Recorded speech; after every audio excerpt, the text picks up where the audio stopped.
Part 4. You will hear part of a term project presentation about a British architect named George Dodds in the 19th century. First, you have some time to look at questions 31 to 40.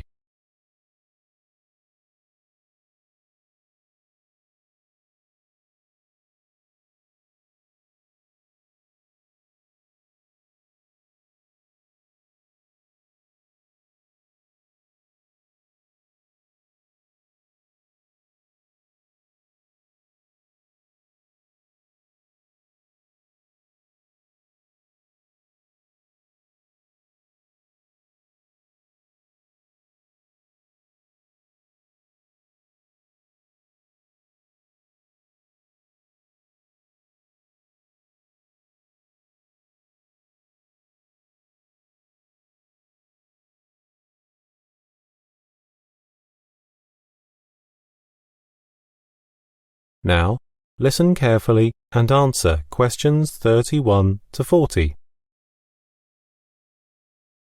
My project is on the 19th century British architect George Dodds, who used to be famous not just in the northeast of the UK, but throughout the country.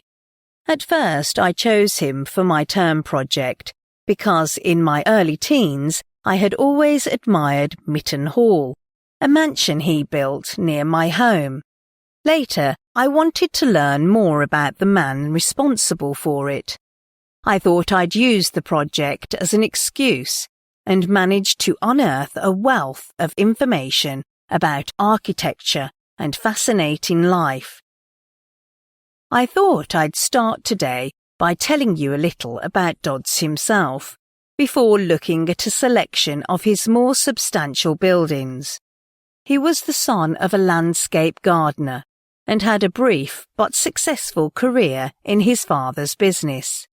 But the young Dodds started to resent what he saw as his father's old-fashioned approach to landscape.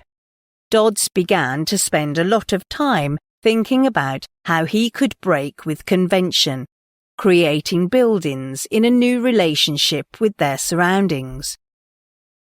In 1810, Dodds, aged 23 at the time, decided to go to London to study art under the eminent watercolourist Jack Vermoss. His friends strongly encouraged him to stay and work in London as architects were highly regarded there, but by 1811 he decided to move back to northeast England because he discovered that more clients would hire him for his fashionable ideas from London. Having a large customer base, the city council included, Dodds was able to set up an architectural firm of his own. Dodds distanced himself from other builder architects and gradually established himself as one of the new breed of professional architects. And one of his signature designs was the Royal Arcade, which was commissioned by the City Council. Although never practiced in London, Dodds gained a national reputation when he joined the newly formed Northern Architectural Association and was elected to be its first chairman. He retired from active work in his 70s after suffering a stroke, from which he never fully recovered. Dodds died at the age of 77 at his home. Dodds was versatile and could build houses of many different styles that his clients desired. His country houses are too little known, mainly because they are not so large, that they are open to the public and are often still in private hands, hidden behind parkland and trees. One was Mytton Hall, built in 1824 and finished 2 years later. The outstanding characteristics of Mytton Hall are Dodds' use of beautiful golden sandstone, Grecian-style entrance porticos, elegant staircases leading to an upper gallery. The building has a domed ceiling with a glass centerpiece. Even though the quality of the stonework was superb, some of the windows seemed to leak on rainy days.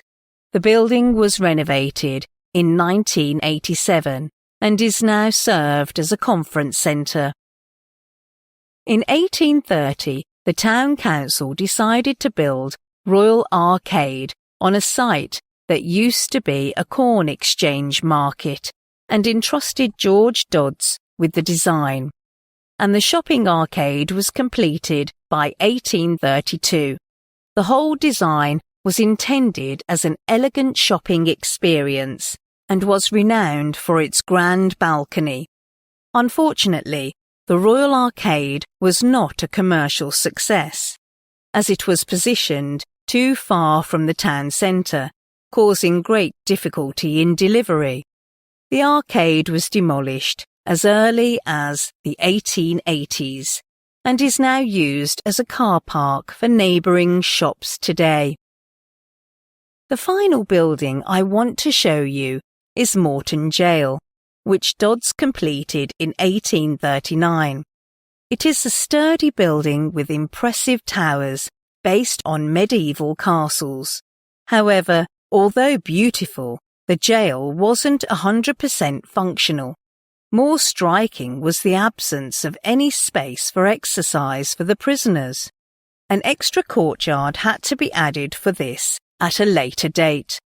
Moreton ceased to be a penal institution in the 1940s, when it was scheduled for demolition, but was purchased for use as a hotel.